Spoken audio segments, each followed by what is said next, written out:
What's up, kids? Chris here. Hope everybody's well. Happy Thursday to each of you. This Thursday, August 6th, 10 a.m. Central. Let's jump in here and talk delegation. Micah has a really good question. And Micah, thanks for being brave enough to ask this. So delegation's not working. This comes up quite a bit in this kind of conversation when you're trying to kind of get your life back as an agency owner. You run your own business, you're doing your thing. You're trying to outsource, you're trying to pick up people on Fiverr or Upwork or something like that, or you're hiring your own people from in your country, outside your country, locals, whatever. But you just can't seem to figure out how to make the delegation thing, the team thing, actually start paying off for you. You want your time back, you want your life back. What in the world do you do about it? Well, let's dive in, because there's a big difference in the way some people delegate, the way other people delegate, and it's going to make a world of difference for you. So let's kind of work through what delegation actually is and how to actually do it super efficiently and quickly. And this is, by the way, not an overnight thing. You don't get rich quick, so to speak, with this delegation thing. By the way, hang on, I'm going to pull up my YouTube or Facebook on my phone so I can say hey Franklin, great to see you, man. You don't figure out this delegation thing like overnight. It takes a few rounds. That could take you a few weeks. It could take you a few months. It could take you a few years. But let's just short track that thing as fast as possible. Sorry, I'm getting tongue-tied this morning. Anyway, delegation. There's a huge difference between actually delegating and actually doing, or actually, let's say, fixing someone else's stuff. So let's talk about doing first. Doing is when you're doing it, right? You got to get the work done. You're going to jump in there and you're actually going to do the work yourself. You've got a website to build, a social media account to manage. You're designing something, whatever you're doing for your clients, you're doing it yourself, right? We all know that. That's our workload. That's what we do. You got to sell. You got to do the workload. You got to go back out and sell again. Okay. Then there's delegating, right? And our goal is to delegate, meaning we hand this thing completely off, like hand off the selling, hand off the website building, hand off the ad management. What's up, Gabriella? Good to see you. You want to make sure that you're actually handing things off and letting them go.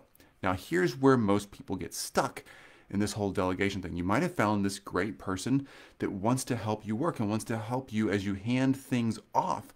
But the thing is, sometimes it comes back to you, right? They come back with so many questions. And every time they reach a little roadblock or a little bump in the road, they come back with questions. And you spend as much of your time answering questions over and over and over, and sometimes the same question 20 times, right?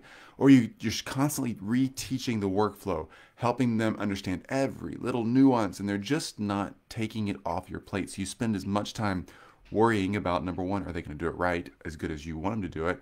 And if you're not worried about that, they're still just constantly jumping in on Skype or on Zoom or, whatever it is you use to communicate, and you just can't get free. You're still handling it. And if they're not working in your time zone, you might be handling stuff at midnight when they've got a question and they're working through the night. Whatever. You get it. We've all been there. Okay. Here's the difference. Here's how you delegate and let things go. Huge, huge thing to understand. Yesterday, I spent all day at the park. Yesterday, I was at a local park here, just riding powered scooters, riding my bike, a little paddle boarding. Did maybe an hour and a half of work. That's a pretty intense day. We had some team meetings I wanted to catch while I was out there at the park. But the rest of the time, just playing because I delegated well. All right, here's what it means. You've got to understand your workflow, and you've got to design a system, a process that actually allows you to hand off that work. Yes, Franklin, SOP, SOP, SOP, SOP, SOP, SOP, standard operating procedures. So true. If I could give that huge muscles or whatever on that, I would so do that on that comment. That's a really good point, Franklin. You have to design that work, and you have to design it very, very effectively, because that work is what's going to give you the opportunity to step away. The work you do designing your processes, the work you do thinking about your workflow, and then communicating that to your team is where your freedom comes from, and you have to keep going back and redesigning as needed. It's really, really, I can't overstate how important this is. It's so important. So you want to make sure that as you go forward, you're designing your workflow. Let's talk about how to design it. First of all, you need a whiteboard, a piece of paper. You can use something like online, like I use MindMeister. And that's a really simple software. You can get a free account online. Rick, great to see you. I use that because you want to design your workflow, right? You got to understand the start to finish, all the big pieces, and then you got to decide what you're going to hand off to somebody else, all right? Give them the things that take you the most amount of time, that are the least challenging to train someone new in, okay? That's what you want to delegate first. As you're delegating that out, a simple way to do that is simply to do something like I'm doing right here. Just turn on your camera, show them your screen, and let them see exactly how you do your workflow, right? You don't need to hire a software or buy a software. You don't need to get anything fancy. Just simply do a screen recording and walk through how you do the thing, all right? If it's setting up an ad account, or if it's helping out with the early stages of a new website, or if it's prospecting, whatever it is, show them how you do it. If it's a 15-minute long video or an hour-long video, doesn't matter. Just talk somebody through how you do it. Save that video in your Google Drive or Dropbox, whatever you use, and share it with the person you're delegating to. That start right there will get you like 90% of the way there. And then they're going to take over the task, right? And they may or may not get it 100% right. So if you're worried that it's like client facing or public facing, you're worried they might get it wrong and it might go public immediately, then let them stop at a certain point, tell them to go to this certain stage, and then stop, check in with you to make sure you like what's going on, and coach them through that process. But ultimately, you got to celebrate them taking ownership of the project. They will make mistakes just like you and I do every day, right? We used to make mistakes when we started this process out, and whatever it is you're good at, you've made those mistakes. Try to walk them through on a video what's going on. If they make mistakes, don't freak out, all right? Again, try to let them know and minimize where those mistakes might be public facing, so you can check the work before it goes public, but ultimately celebrate them taking ownership in the project and let it go. Oh, I'm going to say that again. Celebrate them taking ownership in the project versus flinching and being fearful of the failure. Failures happen for all of us, and let it go. All right? Letting that go and letting them take the ownership in a project is so different than letting someone take a task and just check a box and then come back and ask for the next box. Check a box, come back and ask. That's very different than letting someone take ownership in the project. This weekend, my kids and I and Jill and I were out riding our bikes on the like green line trails in our community here, and we went to this popsicle stand, right? A local company here that just crushes the popsicle market in our town. There's like a 16-year-old kid sitting in this little trailer that the owner dropped off from his pickup truck. They got a trailer full of popsicles. It's like an old Airstream. It's all decorated up. They got 4 ice boxes. They got a credit card swiper, a square, and they're just sitting there crushing the popsicle sales. Now, they were given the opportunity. They were delegated that opportunity to get out there and sell popsicles. Yeah, their credit card might fail. One swipe might not work. Somebody's signature might not work. Whatever. There's all those questions that come up. A little bit of failure is going to happen in that process, but that owner is now able to drop off 10 of those trailers around town and delegate that responsibility. There's money involved. There's forward-facing client involvement from that kid. What if they say something stupid? What if they get mad at a customer? What if they try to steal a little money? All that's there, right? What if they give their friends free popsicles? It's all there. But the reality of it is, that person was delegated a real responsibility and given full control over a situation, and that full control means the owner can truly go do something else. We rarely do that as entrepreneurs, and that's where your freedom comes from. Franklin, it's funny because people hire me to get that stuff up to snuff. I get to wade through all this stuff first. Haha. Yes, Franklin. I totally understand how employees and VAs must feel. Yeah, it's so important to make sure we let people be free. Franklin, you're totally on the right track. You totally got it. So it's really important as entrepreneurs that each of us, let's walk away with this little nugget of truth here, that you actually design the workflow, understand what you want to hand off, something that takes the most amount of your time, that's the least amount of challenge to train. Do a little screen recording, walk people through how to do it, and then let them have the project. Let them own the project. Just give them check-in points through the project that allow you to check it before it goes public. And then once you get to trust that person more and more and more, you'll be able to do that. But absolutely jump in there and give them the real deal responsibility and let it go. All right? Let it go. And if you need that, again, if you're worried about letting it go, then put little checkpoints in there where they get to this stage in the project. Maybe 2 hours in, maybe 2 days in, maybe 2 weeks in, they check back with you. Earlier on, you want to keep that timeline a little shorter so you don't spend $2,000 on somebody doing a project and do it all wrong. Give them a little earlier on check. But once they're checking off the list, though, once they're doing the right things, give them control. The control is what keeps us as entrepreneurs from doing the life we want to do. It's what keeps us bound to our business. Letting someone else control that will let you have freedom. Franklin, clarity, man, it comes back in everything. It so does. Clarity, clarity, clarity. I hope that I've been clear on this today. Obviously, there's a lot of nuances to this and directions we could go. Ask questions as you have them. We'll clarify them here in the group. We love answering your questions anytime. So thanks. I forgot I posted this comment a second. I forgot. Oh, it was Micah, I think. Thanks, Micah, for this fantastic question. Get out there, crush this thing. I know having team and staff members and all that is super scary, but you can do it. And once you find the right people, even if they're just little part-timers, little project managers like at a Fiverr or an Upwork, you can still build a relationship with that person. They can start taking things off your plate. If you do want to hire somebody part-time or full-time, go for it.